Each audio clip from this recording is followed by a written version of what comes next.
Hello friends, in today's video I'm gonna be walking through how to ban someone on TikTok. But before getting started this video, be sure to subscribe 5-minute solution. So you can search for the particular user by using this search icon at the upper right hand corner. But for example, I want to ban this video, so I'm going to long press on this video and tapping on report, and here you want to select a reason why you want to report or ban the user, and you will need to tap on submit and the user will be banned.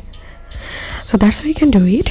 If this video helped you, give a thumbs up and please consider subscribe to 5-minute solution. Thank you for watching.